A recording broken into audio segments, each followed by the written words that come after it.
ವಿವಿಧ ಬೇಡಿಕೆಗಳ ಈಡೇರಿಕೆಗೆ ಆಗ್ರಹಿಸಿ ರಾಜ್ಯ ಸಂಯುಕ್ತ ಆಶಾ ಕಾರ್ಯಕರ್ತೆಯರ ತಾಲೂಕು ಘಟಕದ ವತಿಯಿಂದ ನಗರದ ತಾಲೂಕು ಕಚೇರಿ ಮುಂಭಾಗ ಪ್ರತಿಭಟನೆಯನ್ನು ನಡೆಸಲಾಯಿತು. ಕೇಂದ್ರ ಹಾಗೂ ರಾಜ್ಯ ಸರ್ಕಾರದ ಗೌರವಧನವನ್ನು ಒಟ್ಟಿಗೆ ಸೇರಿಸಿ 15,000 ಗೌರವಧನ ನೀಡಬೇಕು. ಕಾಂಗ್ರೆಸ್ ಪಕ್ಷದ ಚುನಾವಣಾ ಪ್ರಣಾಳಿಕೆಯಲ್ಲಿ ಘೋಷಿಸಿರುವಂತೆ ಆಶಾ ಕಾರ್ಯಕರ್ತೆಯರ ಗೌರವಧನವನ್ನು 5,000ದಿಂದ 8,000ಕ್ಕೆ ಹೆಚ್ಚಿಸಬೇಕು. ಪಶ್ಚಿಮ ಬಂಗಾಳ ಮಾದರಿಯಲ್ಲಿ ನಿವೃತ್ತ ಆಶಾಗಳಿಗೆ ಇಡಿಗಂಟು ನೀಡಬೇಕೆಂದು ಆಗ್ರಹಿಸಿ ಮುಖ್ಯಮಂತ್ರಿಗಳಿಗೆ ಮನವಿ ಸಲ್ಲಿಸಿದರು.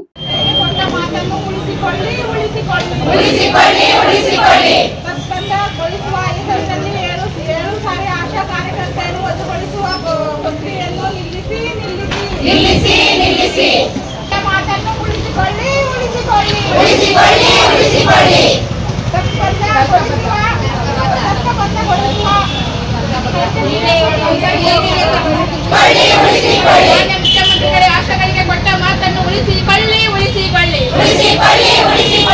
7,000 ಆಶಾಗಳನ್ನು ತಕ್ಕಬದ್ಧಗೊಳಿಸುವುದನ್ನು ನಿಲ್ಲಿಸಿ.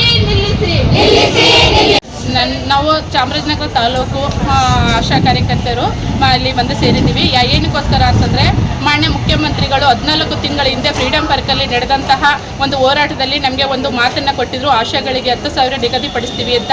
14 ತಿಂಗಳಾಗಿದ್ರು ಕೂಡ ಇನ್ನೂ ಅದು ನಮಗೆ ಬೇಡಿಕೆ ಈಡೇರಿಲ್ಲ. ಎಷ್ಟೋ ಸತಿ ಅಧಿಕಾರಿಗಳೊಟ್ಟಿಗೆ ಮುಖ್ಯಮಂತ್ರಿಗಳೊಟ್ಟಿಗೆ ಸಭೆ ನಡೆದ್ರು ಕೂಡ ಇನ್ನೂ ಅದು ನಮಗೆ ಒಂದು ಮಾತು ಕೊಟ್ಟಂತೆ ನೆರವೇರಿಸಿಕೊಟ್ಟಿಲ್ಲ.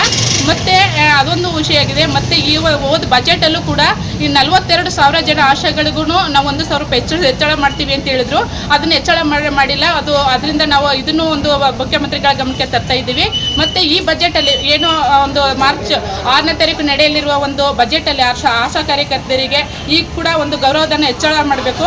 ಹೆಚ್ಚಳ ಮಾಡಿಲ್ಲ ಅಂದರೆ ಇನ್ನೂ ರಾಜ್ಯ ಮಟ್ಟದಲ್ಲಿ ಬೃಹತ್ ಒಂದು ಪ್ರತಿಭಟನೆಯನ್ನು ನಡೆಸ್ತೀವಿ ಅಂತ ನಾನು ಈಗ ಕೂಡ ಮುಖ್ಯಮಂತ್ರಿಗಳಿಗೆ ನಾವು ಒಂದು ಮನವಿಯನ್ನು ಸಲ್ಲಿಸ್ತಾ ಇದ್ದೀವಿ, ಒಂದು ಎಚ್ಚರಿಕೆಯನ್ನು ನೀಡ್ತಾ ಇದ್ದೀವಿ. ನನ್ನ ಹೆಸರು ಕವಿತಾ ಅಂತ, ಚಾಮರಾಜನಗರ ಜಿಲ್ಲಾಧ್ಯಕ್ಷರು ಆಶಾ ಕಾರ್ಯಕರ್ತೆಯರ ಸಂಘ.